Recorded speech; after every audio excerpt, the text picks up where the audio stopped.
Hello, very dear students, very warm welcome to Dr. Zia's YouTube channel.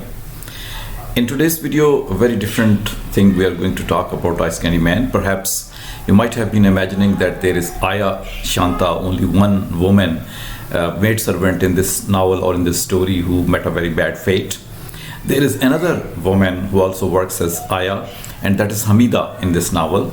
The only difference between these two is that one is Hindu woman and other is the Muslim woman.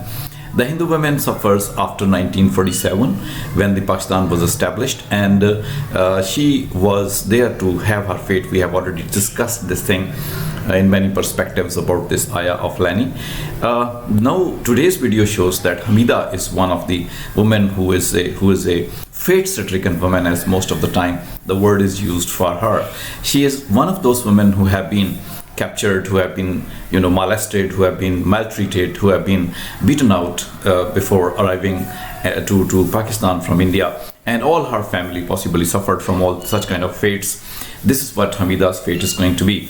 And Hamida is discovered by the family of Lani when she was in the camp of the lost women, recovered women. This woman was present there, and she visited the home of Lani, and she offered her services to be replaced from the services, or with the services which Lani's Ayah used to do before her. So in that way, she is a new entry into the novel. She is a very different woman. She's tall, she's a very big woman, and she's awkwardly holding her big hands and big legs, and most of the time Lani comments on that she mostly doesn't know what she's going to do with her hands. And when the question is put to her what kind of job she's going to do, she says that she would be ready to do every kind of job. For example, if we just look at the lines which are about her, for example, Imam Deen is found saying in these lines, "These are the decent folks, mind you, they're not the kind that let fly dog and cat abuses." Interjects Imam Deen, gruffy, leaning against mother's bedroom door with the proprietary air of an elderly and pampered flunky.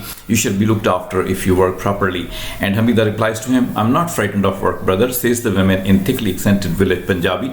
"I will sweep, clean, milk the buffalo, churn the butter, wash clothes, clean out latrines, make chapatis," everything she says she would be able to do. So in that way, Hamida is a woman who is capable of doing anything, and she is saying here. And she's such a woman who would like to have refuge, some money, because she's a fate-stricken woman, because she is having problems in her life. She's lost her family, and at this moment she wishes to have any type of work she can do, or she can live with a decent kind of people as well. After all, the writer uses the opportunity to throw light on the fate of all those families who suffered while traveling from India to Pakistan.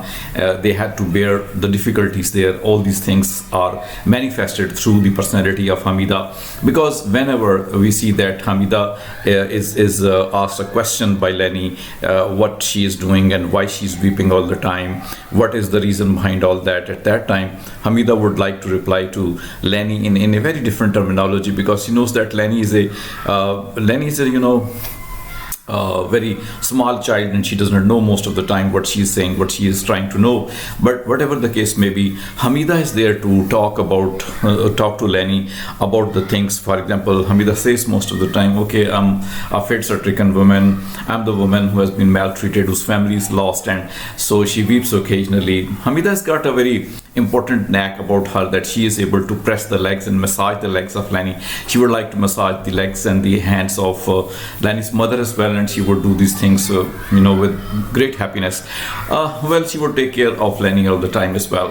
So Hamida, the second woman, Ayah, in this novel, is the woman who is the symbolical representation of all those women who were lost and then recovered, whose families were lost and they couldn't find their families, they couldn't join with their families, and they are struggling in order to survive on their own. So Hamida is one of them. Through the character of Hamida, there is another side of Shanta, the Ayah, Hindu Ayah, that is repeated before us, and we come to know what had happened actually to these women and what's the fate of these women. And actually the very title which has been used for them by Lani's mother, by Hamida herself, that is fate-stricken woman, is going to be very appropriate title. So that was a very brief description of the character of Hamida, the second Ayah. Hopefully you can have a comparison between these two, or you can find out similarities between these two, the similarities of the fate being stricken between these two Ayahs of Lani.